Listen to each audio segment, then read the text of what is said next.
You can have a vocabulary of like 10,000 words, Mm-mm. right?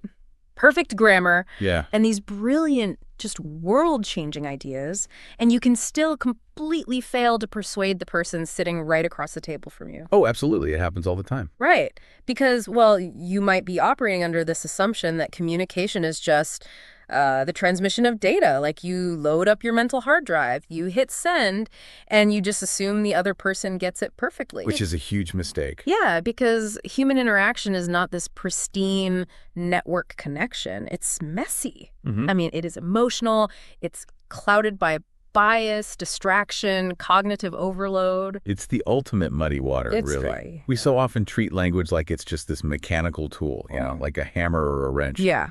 But it's not. It is a biological and psychological event, and it's happening between two incredibly complex nervous systems. And, I mean, if you don't understand the invisible dynamics of that event, your brilliant ideas are just going to hit a brick wall. Which is exactly what we are wading into today. So, want to speak English with confidence while also becoming a better communicator in everyday life. Welcome to Mr. Perfect English Podcast Zone, where you improve your English naturally through engaging conversations and self-improvement topics. It's a great space to be in. It really is. In today's deep dive, you'll discover practical communication tips that can help you express yourself clearly, build confidence, and just improve your English speaking skills at the exact same time. Yeah, whether you're a beginner or an intermediate learner, this deep dive is going to help you become a way more confident speaker. Totally. So our mission today is about unlocking the ultimate cheat code for life, which is mastering communication skills. And we have a massive, just incredibly practical stack of sources to guide us today. We really do. We are pulling from some deep behavioral psychology research. Yep. We've got these brilliant structural insights from Stanford communication experts like Matt Abrahams. Oh, his stuff is so good. It's game-changing. We also have the timeless principled wisdom of Jim Rohn. And we are weaving in these highly specific step-by-step roadmaps from language and communication educators, Aditi Dahiya and Radha Shrivastava. So it's this really cool synthesis of the high-level psychology and the ground-level tactics. Right. And the reason you, listening to this right now, should care about this is simple. Whether you are a beginner English learner who feels that, like, terrifying cold sweat when you have to speak up in a meeting. We've all been there. Oh, yeah. Or maybe you're a seasoned professional who just wants to stop rambling, You want to present your ideas with crystal clarity. The underlying principles are exactly the same. They are. The mechanics don't change. Right. Our sources provide a complete roadmap, taking us all the way from automating basic grammar to mastering the subconscious cues of persuasion. And that full spectrum approach is really what makes this stack of research so compelling.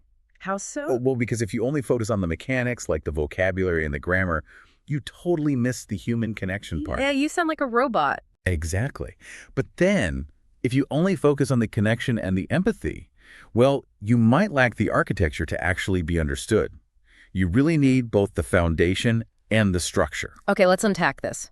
Because before you can stand on a stage and command a room, or, even just hold your own at a networking event without wanting to go hide in the bathroom. Which is a very real urge. Very real. But you absolutely need the basic building blocks of the language first. You do. So if you are learning English or trying to achieve fluency, our sources offer a very specific 3-week roadmap to build this foundation. And week 1, according to the educator Radha Shrivastava, is intense. Like, she does not ease you into it. No. She does not. Yeah. And honestly, for good reason. Her strategy for week 1 is focused entirely on grammar basics. Right.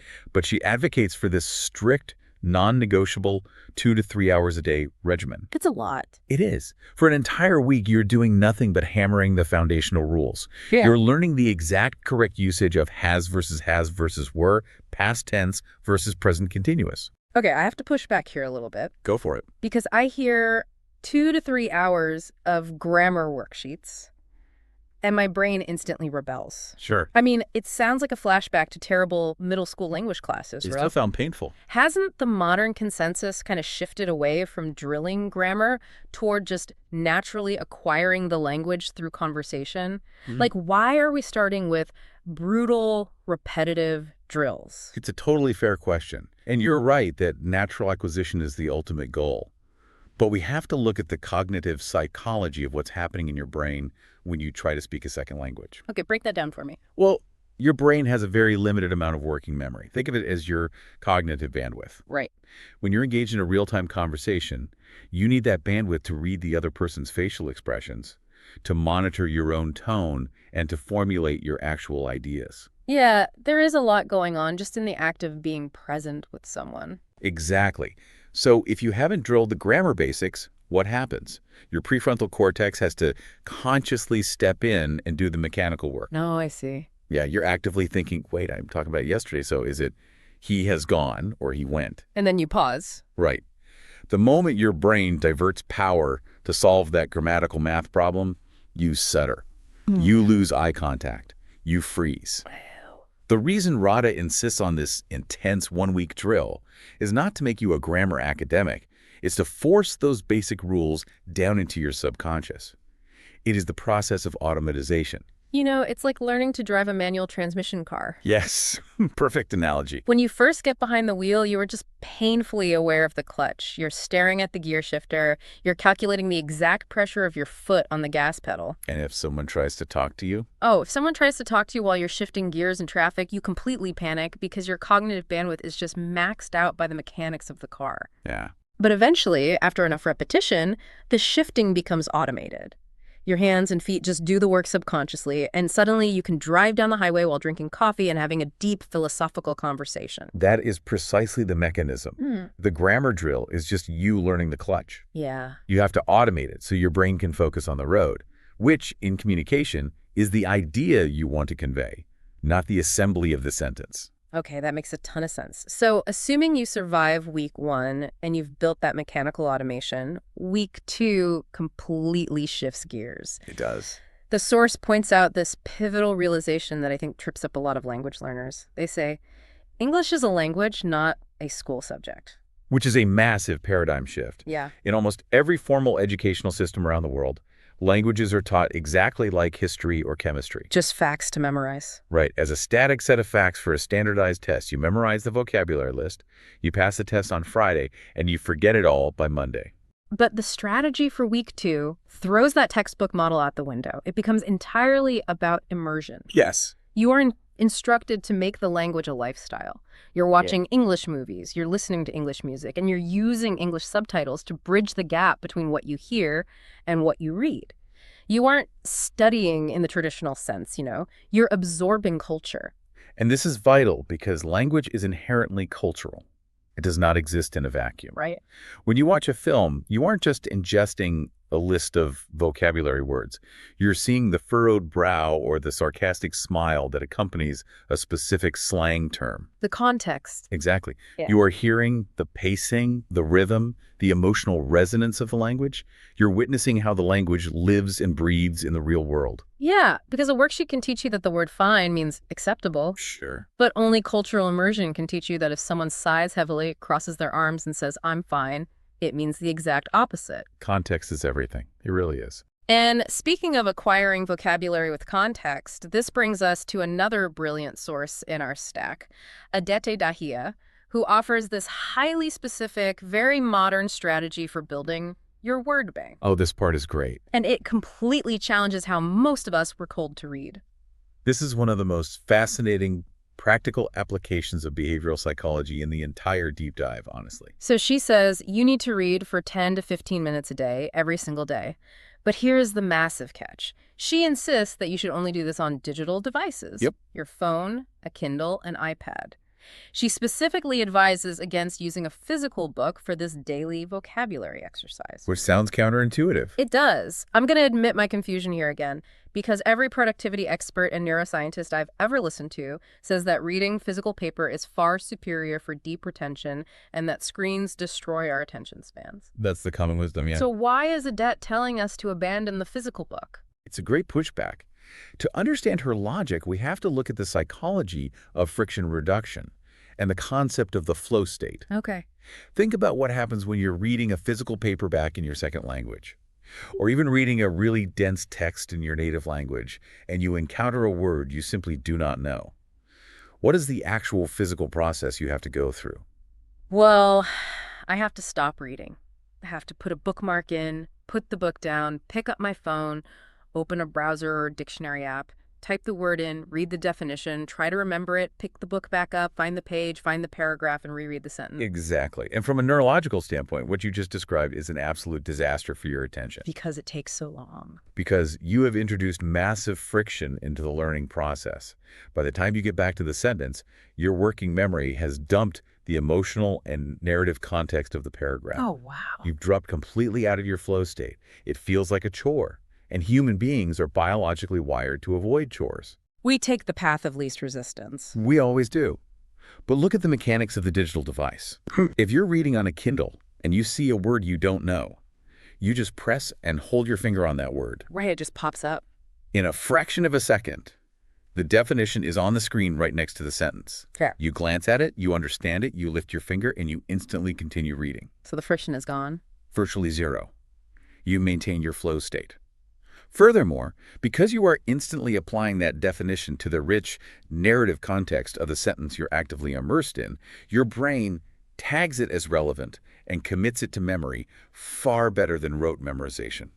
So reading the physical book and stopping to use a dictionary is like studying the physics of how a bicycle balances in a classroom. Yeah. It's theoretical, it's disjointed, and you aren't actually writing, but tapping the word on a Kindle keeps you physically on the bike, pedaling forward, just making a tiny, instant adjustment to your balance without ever losing your momentum. That is a phenomenal way to visualize it.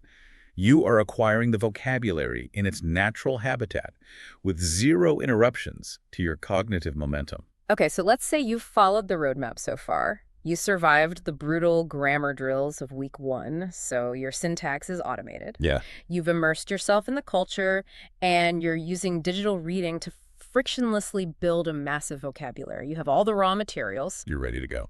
But here's the problem that so many people face. And this applies just as much to native English speakers in corporate environments as it does to language learners. You have the words, but when you are called upon in a meeting, or you step up to a microphone, or you're on a high-stakes date, you still go completely blank. The words just vanish. The dreaded brain freeze, the fight or flight response kicks in, and the prefrontal cortex essentially shuts down. But our sources argue that this freeze response isn't because you don't know the words. The limitation of the Kindle method and the immersion method is that they only build your raw inventory. Right, they don't build the architecture. Exactly. The problem is a lack of structure. We have to figure out how to move from the chaotic soup of raw vocabulary into the clear, linearized architecture of spoken thought. Because possessing a large vocabulary without a structural framework to deploy it is like having 10,000 loose bricks dumped in your front yard. It's a mess. It's impressive, sure. Yeah. But it's not a house. You can't live in it, and nobody else can navigate it until you apply architecture. And to start building that architecture, our sources recommend a daily habit that is so deceptively simple I almost dismissed it, but it is incredibly effective. It's the 2-minute daily voice note exercise. I love this one. You use an app like VoicePal or Otter AI or just the standard voice memo app on your smartphone. And for exactly 2 minutes a day, you force yourself to speak your thoughts out loud. No writing them down first. Nope. You just hit record and recount your day, tell a story from your childhood, or even just rant about something that annoyed you at the grocery store. The brilliance of this exercise lies in what it removes from the equation, which is the fear of human judgment. Yeah. The microphone on your smartphone does not care if you stumble. It doesn't judge you if you use the wrong verb tense, or if you lose your train of thought and pause for 10 seconds. It creates a completely sterile, safe environment. Yes, it establishes total psychological safety. By practicing articulating your thoughts out loud in a zero-stakes environment, you are firing up and strengthening the specific neural pathways required for spontaneous, extemporaneous speech. You're just getting used to talking. You are practicing the physical and cognitive act of pulling a nebulous, abstract thought out of the ether of your mind, linearizing it, and pushing it out through your vocal cords. And as you get comfortable just letting the words flow without freezing, you inevitably realize that your 2-minute rants are probably a chaotic mess. Oh, they definitely will be at first. You're jumping from topic to topic. And this is where Stanford communication expert Matt Abrahams comes into our source stack with a concept that completely rewired how I think about presenting information. He gives a stark 2-word warning. He says, bullets kill. It is a phenomenal catchphrase, and it highlights a critical failure in how almost all of us are taught to present information in a professional setting. He points out a fundamental flaw in human cognition, leaning on Miller's law in psychology. Basically, the human brain cannot process long, unstructured lists. It just can't. Abrahams uses a great analogy. He asks, how many random groceries can you actually remember to buy before you absolutely have to write them down on a piece of paper? For the vast majority of people, it's about 3 or 4 things. Right. If you go to the store without a list and try to hold 10 disparate items in your working memory, you are guaranteed to forget the milk. Every single time. And yet, think about how we operate in the business world. How do people present ideas in a boardroom or a Zoom meeting? PowerPoint slides? Yes. They throw up a slide with 12 dense bullet points, or they just stand there and rattle off a litany of disjointed facts, data points, and grievances. And what happens to the audience? Their brains just shut down. They glaze over. They cannot hold that much unstructured data in their working memory. It just bounces off them. That's exactly. So Abrahams argues, to truly communicate, we must abandon lists and embrace frameworks for thinking. A structure or framework is just a logical, predictable connection of ideas. It has a beginning that sets the context, a middle that explores the tension, and an end that provides a resolution. What's fascinating here is that utilizing a framework doesn't just help the speaker organize their thoughts. It dramatically reduces the cognitive load for the listener. Oh, that's interesting. When you use a predictable framework, you are essentially building a paved road for the listener's brain to drive on. They don't have to burn calories trying to figure out how fact A connects to fact B because you've already built the bridge for them. He offers a fantastic, incredibly versatile structure that I think everyone should adopt immediately. It's called What, So What, Now What. Yes. It's perfect for giving a project update, answering a spontaneous question, or giving instructions. Let's really break the mechanics of that down because it's powerful. Okay, so what is the core information or the objective situation? Just the facts. Right. So what is the analysis? Why does this information matter? What is the impact or the relevance to the people listening? And now, what is the action plan or the logical next steps? Yeah. Let's look at how this changes in interaction. Okay, give me an example. Imagine a mid-level manager who comes into a meeting panicked.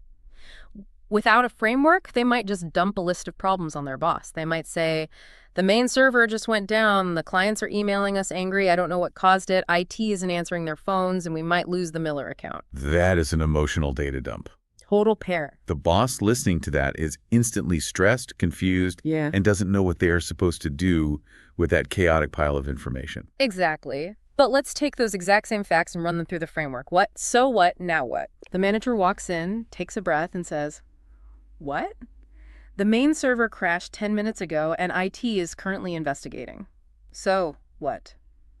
This means our clients cannot access their reporting dashboards, which is generating support tickets, and could damage our relationship with the Miller account if not resolved quickly. Now, what? I have already drafted a proactive apology email to our top clients to buy us time, and I'm going down to the IT department in person right now to get an ETA. The contrast is staggering. It's night and day. The core problem hasn't changed. The server is still broken. But the delivery of the information has transformed the manager from a panicked victim of circumstance into a calm, authoritative leader. It guides the listener's brain right through the logic without any friction. And crucially, it answers the boss's internal questions in the exact order they naturally arise. Oh, I see. Yeah, when you say the server's down, the boss immediately thinks, why do I care? You answer it with the, so what? Then the boss thinks, okay, how do we fix it? And you answer it with the, now what? It is cognitive empathy in action. It's brilliant. Now, if you are heading into a situation that is more complex than a quick update, say a deep debate or a persuasive pitch, our sources highlight another framework. Right. This one comes from ADET, and it is specifically designed for organizing a persuasive argument. It's called the SPEAK framework. This is straight out of the competitive debater's playbook. It's a more robust architecture, but incredibly effective when you are trying to change someone's mind or secure resources. SPEAK is an acronym. It stands for Situation, Problem, Evidence, Action, Key Takeaway. Let's run a high-stakes hypothetical scenario through this one to see how it operates in the real world. Okay, let's say you are pitching your executive team for a $50,000 budget increase to adopt a new project management software.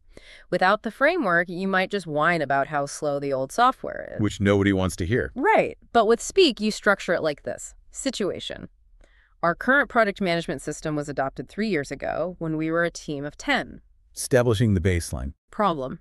Our team has now tripled in size, and the old system's lack of automation is causing massive miscommunications, siloed information, and lost files. Attention. Evidence. Last quarter alone, we missed 3 major client deadlines because critical assets were buried in personal email threads rather than centralized on the platform, costing us an estimated $20,000 in late penalties. Hard facts. Action. I propose we approve a $50,000 budget to migrate to this new enterprise-grade software platform over the next 30 days. Key takeaway. Upgrading our tools will eliminate these costly data silos, immediately improve our operational efficiency, and ultimately save us money in the long run. That is a bulletproof argument. What's fascinating here is that the Speak framework forces you to build an airtight narrative. You literally can't mess it up. You establish the baseline reality with the situation. You introduce the narrative tension with the problem.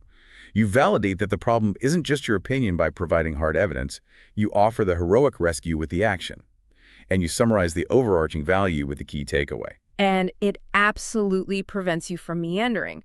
When you know you have to hit those 5 specific beats in that specific order, you don't go off on a 5-minute tangent about how much you hate the color scheme of the old software, or how annoyed you were at Janet in accounting last Tuesday. You stay relentlessly on track. And here's the long-term benefit. If you practice these frameworks, what, so what, now what, or speak, during your daily 2-minute voice notes, it eventually becomes subconscious. That's the goal. Your brain will automatically start formatting abstract thoughts into these structures before they even leave your mouth. Exactly. Okay, so let's take stock. We have built a massive vocabulary without friction. We have automated our grammar. And we have mastered the framework so our thoughts flow logically and clearly. We sound like absolute geniuses on paper. We do. But now our sources drop a massive bomb on everything we've just discussed. They reveal a psychological truth that essentially flips the script. The words themselves, no matter how brilliantly structured, are the least important part of the message. This is the threshold where we leave the mechanical world of words and enter the realm of the silent symphony. Nonverbal cues, pacing, tone, and the incredible, often terrifying power of the pause. Let's talk about the infamous 738-55 rule. This pops up in almost every communication book ever written. It's based on a famous psychological study by Albert Morabian in the late 1960s. Right. And the rule states that communication is only 7% the actual vocabulary words you use. 38% is your tone of voice and pacing. And a massive 55% of your communication is your body language, which means 93% of how you communicate is entirely nonverbal. Now, I have to jump in and clarify this because this rule is widely misinterpreted and often taught incorrectly. Oh, really? A lot of pop psychology gurus present this as a blanket fact for all communication. Yeah. Like if you were giving someone directions to the gas station, your body language does not account for 55% of the information. The words matter. Morabian's study was highly specific. It applies to situations where a person is communicating feelings, attitudes, or emotions, and crucially, it applies when the verbal and nonverbal cues are incongruent. Ah, incongruent, meaning they don't match. Exactly. If you ask your partner, "Are you mad at me?" and they cross their arms tightly, glare at the floor, use a harsh, clipped tone, and say, "No, I am completely fine." Yikes. Right. Their words, the 7%, are communicating contentment. But their tone and body language, the 93%, are screaming with anger. In those moments of incongruence, the human brain will ignore the words entirely and trust the nonverbal data. Because the nonverbal data is much harder to fake. Yes. From an evolutionary psychology perspective, this makes perfect sense. Long before our hominid ancestors developed complex vocabulary and syntax, they relied entirely on tone and body language to assess threats, establish dominance, and build trust within the tribe. It was life or death. If a stranger approaches you with rigid, tense shoulders and a fast, high-pitched, erratic tone, your amygdala, your brain's threat detector, is going to sound the alarm immediately. It doesn't matter if the words coming out of their mouth are, "I am so happy to meet you, and I come in peace." Your nervous system is registering danger based on that 93%. Which means, bringing it back to our frameworks, if you were delivering the most brilliant what, so what, now what pitch in the history of the company, but you're staring at your shoes, shuffling your feet, and rushing through the words like you're desperate to escape the room. The audience will not buy your pitch. They won't. They will perceive your anxiety, insecurity, and lack of conviction, and they will dismiss your brilliant words entirely. The medium really is the message. Which brings us to a specific, highly tactical vocal technique highlighted by both Jim Rohn and Adet.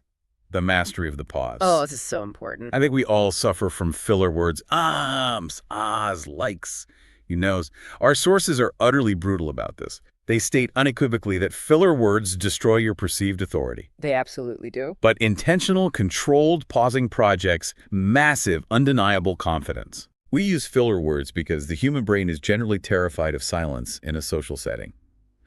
When we are speaking and we need a fraction of a second to formulate our next thought, silence feels like a void. It feels awkward. It feels like we're losing control of the room.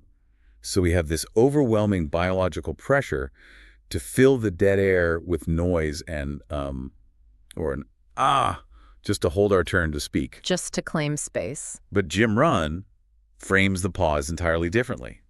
He views it as a necessary tool for listener comprehension. He uses this great analogy: you can't just scatter seeds wildly, you have to give them a moment to settle into the soil. Pauses are the punctuation marks of spoken language. If you are writing a persuasive essay, you use periods, commas, and paragraph breaks to guide the reader. But when we speak, we often just create a massive run-on sentence. We don't pause. Just keep going. And it's like handing someone a glass of water, but instead of letting them sip it, you just blast them in the face with a fire hose. They can't drink the water. They just get overwhelmed and tune out. That's a great way to put it. A pause gives the listener time to absorb the emotional weight and the logical consequence of the point you just made. Exactly. When you pause, especially right before answering a difficult question or immediately after delivering the key takeaway of your speak framework, you are signaling profound nonverbal dominance. Dominance, really? Yes, you are telling the audience's subconscious, I am perfectly comfortable in this silence, I am in control of this room, what I just said was heavy, and I am giving you the grace to digest it. The sources actually suggest a specific mental count for this. When you make a big, critical point, you close your mouth and count internally. 1, 2, 3. 3 seconds. Now, I've tried this, and let me tell you, a 3-second silence when you are standing in front of people feels like an agonizing eternity. You feel like the world is ending. It feels incredibly long to the speaker. But to the listener, it doesn't feel long at all. It just feels like gravitas. It feels like wisdom. But it takes intense practice to overcome the panic of silence. Which is why Adet suggests an incredible, highly specific exercise to practice this. Here's where it gets really interesting. Okay, let's hear it. She says you should take a piece of high-level, beautifully written literature. She uses the historian William Dalrymple as her go-to example, and you read a page of it out loud in your living room. Right. But the absolute rule of the exercise is that you must honor the punctuation perfectly. You must come to a full 2-second stop at every period. You must pause slightly at every comma. And you must actively try to modulate your voice to match the emotional tone of the text. It is vocal weightlifting. By using text written by a master author, you don't have to worry about formulating the ideas. The architecture is already perfect. So you just focus on the delivery. Exactly. So you can devote 100% of your cognitive bandwidth to the performance. You are training your vocal cords and your breathing to slow down, to respect the boundaries of the sentence, and to infuse the words with emotion. You are actively expanding your capacity for that 38% of communication that is tone. Okay, so we've tackled the words, the structure, the tone, and the pauses. But we still have to address the elephant in the room, the 55%, the silent giant of body language. This is where we project our deepest insecurities or our greatest confidence. The sources start with the fundamental dichotomy: open versus closed body language. If you are standing in front of a room with your arms tightly crossed over your chest, your shoulders hunched forward, or your hands stuffed deep into your pockets, you are projecting a closed state. Right. And we need to understand why we do this. In psychological and biological terms, when you cross your arms and hunch over, you are literally protecting your vital organs, your heart, your lungs. Just like armor. It is a deeply ingrained, subconscious, defensive posture. It signals to the other person's primitive brain that you feel threatened, insecure, or defensive. And because of the way human empathy works, if you look defensive, the listener will subconsciously start to feel defensive and distressful as well. The energy is contagious. It spreads instantly. Conversely, open body language, keeping your arms uncrossed, pulling your shoulders back to expose your chest, keeping your hands visible, and using functional, controlled gestures to emphasize a point signals openness, vulnerability, and massive confidence. You're showing you have nothing to hide. You are telling the room, I feel safe here. But our sources go much deeper than just telling you to stand up straight. They bring up a fascinating neurological phenomenon that dictates how we connect with others. Mirroring. This is where the science gets incredible. Mm-hmm. Mirroring is driven by mirror neurons in the brain, a concept famously explored by researchers like Giacomo Rizzolatti, who studied them in macaque monkeys. Wow. These are specific neurons that fire both when you perform an action and when you simply observe someone else performing that same action. They are the biological foundation of human empathy, imitation, and social cohesion. So if I am sitting across from you at a coffee shop and you lean forward excitedly to make a point, and then a few seconds later I subconsciously lean forward too, that's my mirror neurons firing. My brain is physically recreating your state. Exactly. It's a subconscious, deeply instinctual act of social imitation. It is how human beings historically established that they were part of the same tribe. Fascinating. When you mirror someone, it instantly, on a neurological level, builds trust and rapport. It signals to their subconscious, we are in sync. We share the same reality. We are safe with each other.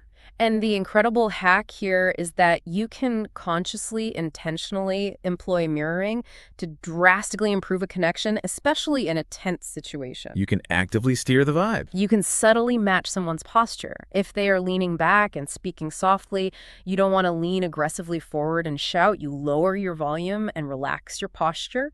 If they are highly energetic and speaking quickly, you bring up your energy to meet theirs. But you have to be careful. Right, you don't mock them, and you certainly don't mimic every move they make like a mime, because that gets creepy fast. Very creepy. But you align your general wavelength with theirs. By matching their pacing and posture, you make the other person feel deeply, profoundly comfortable because the nonverbal data they are receiving exactly matches their own internal state. You reduce the friction of the interaction to zero.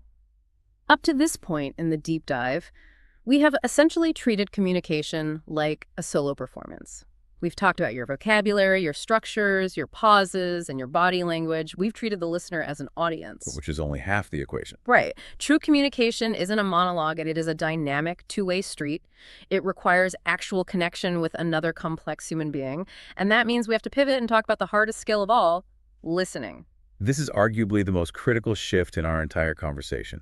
You can have perfect grammar, you can deploy the speak framework flawlessly, and you can have masterful open body language. But if you do not know how to genuinely listen, you cannot communicate. You are just broadcasting. Jim Rohn hits this concept incredibly hard. He says the most common catastrophic flaw in human communication is that most people do not listen to understand, they listen only to reply. We are all guilty of this. Oh, 100%. The ego dominates the conversation. Someone is talking to you about a problem they are having. And instead of processing their words, you are just waiting for them to take a breath so you can jump in. Yep. You want to offer your brilliant advice or correct them or tell the related story about how the exact same thing happened to you, but worse. You are mentally rehearsing your brilliant response while they are standing there spilling their guts. And the real tragedy is that the other person can always feel it. The human face is incredibly expressive. They can see the micro expressions in your eyes. They can see your slight impatience. They know you aren't really there. They know you aren't in the trench with them. You're safely in your own head, waiting for your turn on the stage. So the radical shift our sources demand is moving toward what they call active listening, or listening with intention. And this is hard work. It means deliberately shutting down your own internal monologue. It means eliminating physical distractions, putting the phone face down, stepping away from the keyboard. Giving them everything. You give them your absolute undivided attention. You observe their tone, you watch their posture, you try to feel the emotion behind their words. You become entirely present in their reality, not yours. And a huge part of active listening is becoming comfortable with silence on the receiving end. We talked about the power of pausing when you speak, but what about when they are speaking? Oh, that's tough. Sometimes a person needs to pause mid-sentence to navigate a difficult emotion or to gather a complex thought. If you immediately jump in to fill that silence with an or a related story, you abruptly cut off their processing. You ruin their momentum. By staying completely silent, keeping soft eye contact, you give them the psychological space to unfold their thoughts completely. A crucial component of this active listening, according to our sources, is empathy. specifically withholding your judgment and the urge to fix things. The sources advise that instead of jumping in like a mechanic to solve their problem or judging them internally by thinking, well, you handled that poorly, you simply acknowledge the emotion they are projecting. This is often referred to as tactical empathy, or labeling the emotion, and it is a profound psychological tool. The sources suggest saying something simple like, it sounds like you're feeling really frustrated by this, or I can tell this situation is making you anxious. Right. Now, I have to admit, when I first read this advice, I cringed. Doesn't it sound incredibly patronizing? If I look at a coworker and say, it sounds like you are mad, aren't they going to look at me like I'm their therapist and tell me to back off? It can definitely backfire if your tone is condescending or clinical. Okay. The key is in the delivery and the intention. You aren't diagnosing them. You are offering a tentative observation to make sure you understand their state. When you softly name the emotion, it seems like you feel totally overwhelmed by this deadline, and you do it without any hint of judgment. You are profoundly validating their experience. Oh, I get it. You are essentially saying, I see your pain, and it is legitimate. And here's the neurological magic. When a person feels truly seen and understood, their amygdala calms down, their defensive walls drop, their stress hormones decrease, and real, authentic, collaborative communication can finally begin. That makes a lot of sense. But how do we guide that collaborative conversation forward? How do we keep them engaged without taking over? This brings us to the power of asking the right questions. Questions are the steering wheel of any interaction. He who asks the questions controls the depth and direction of the conversation. The sources draw a very sharp contrast between close-ended questions and open-ended questions. A close-ended question gives you a binary, sterile result, usually just a yes or a no. Yes. If a team member finishes a big presentation and you ask, did you think the meeting went well? They will probably just say yes, and the conversation dies a sudden death right there. It feels like an interrogation. It boxes them in. But an open-ended question invites a journey. It invites exploration. Instead of, did you like the meeting? You ask, what were your thoughts on how the client reacted in that meeting? Now, they can't say yes or no. They have to expand. They have to search their own mind and share their unique perspective. If we connect this to the bigger picture, using open-ended, clarifying questions completely transforms the power dynamic of a relationship. Think about a manager and an employee. Okay. If an employee comes to you and says, I'm so stressed about this project, we're going to fail, a terrible ego-driven response is, well, you just need to manage your time better and work faster. That's awful. You just judged them and commanded them.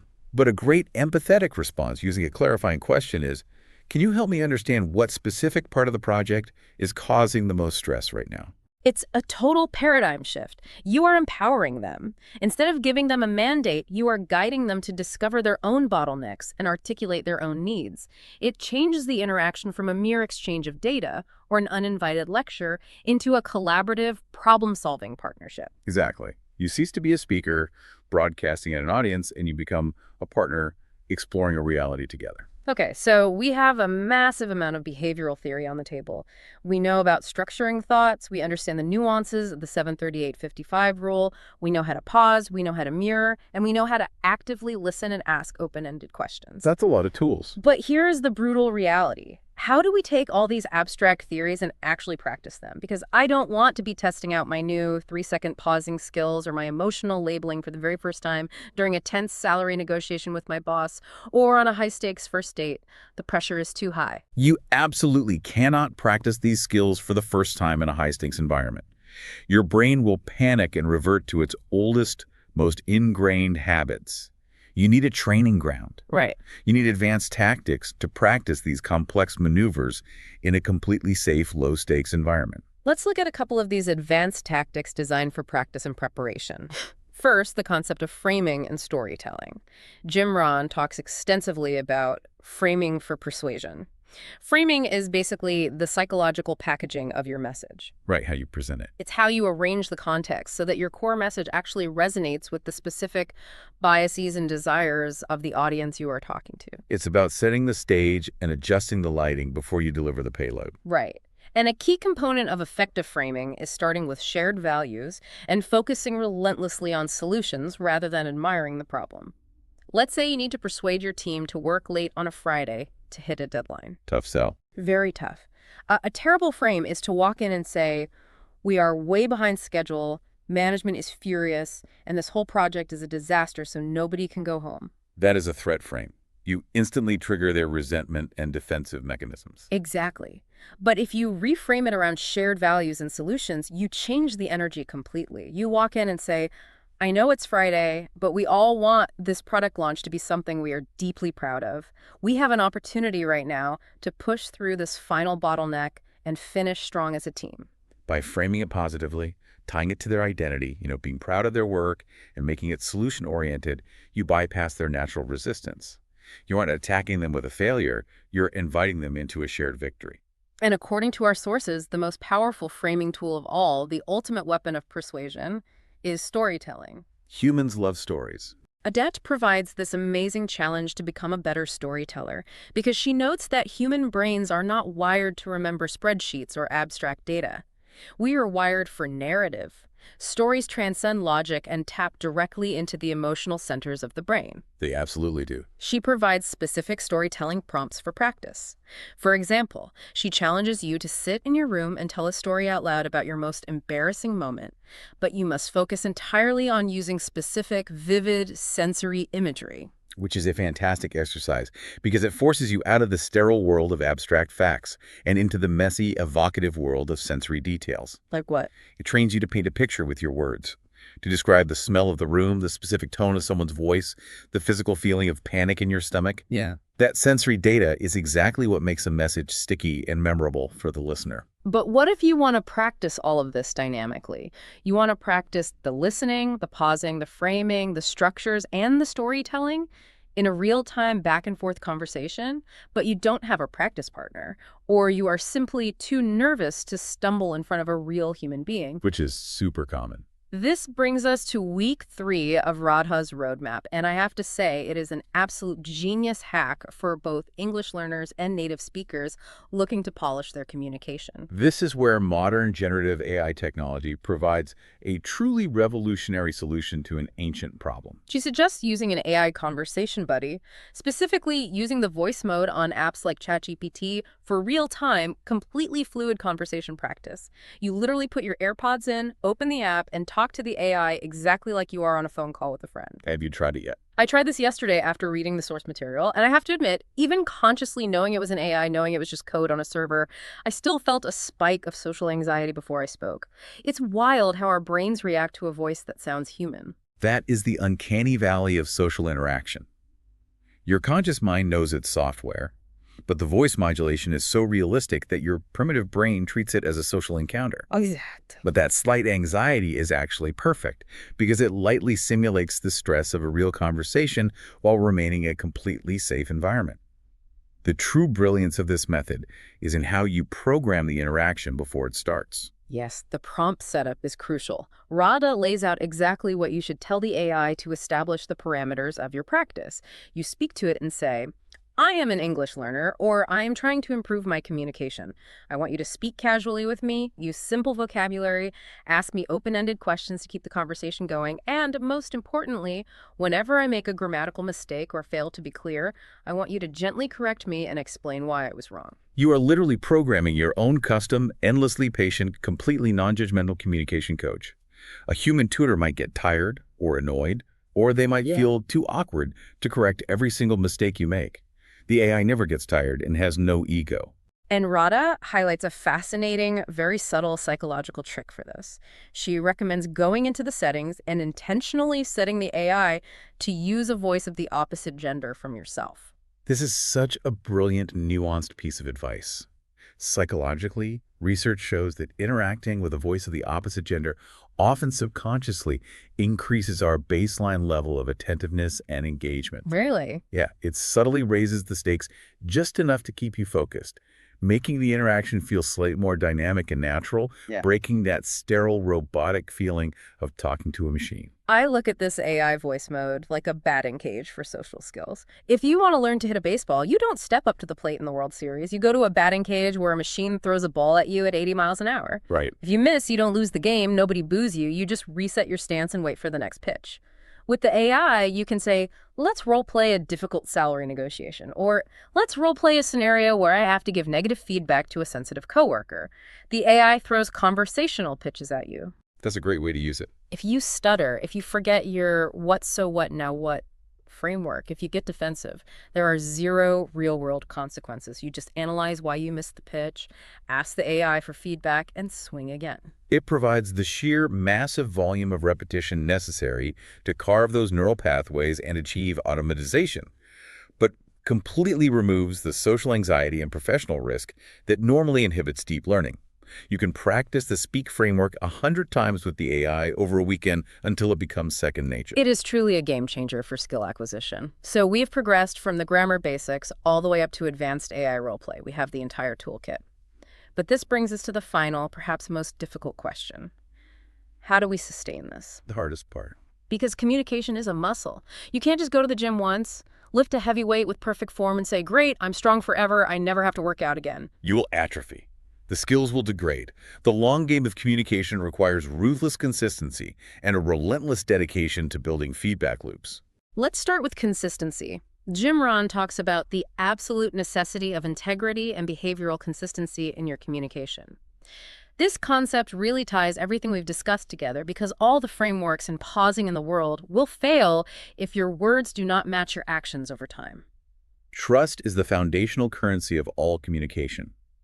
If you bankrupt that trust through inconsistency, your words become entirely worthless to the listener. Ron points out that if you promise a deadline in a perfectly structured email and continually miss it, or if you tell a team member, I deeply value your input, but then roll your eyes and immediately dismiss their idea in the next meeting, the trust evaporates. Instant credibility killer. And this concept applies perfectly to the 738-55 rule regarding incongruence.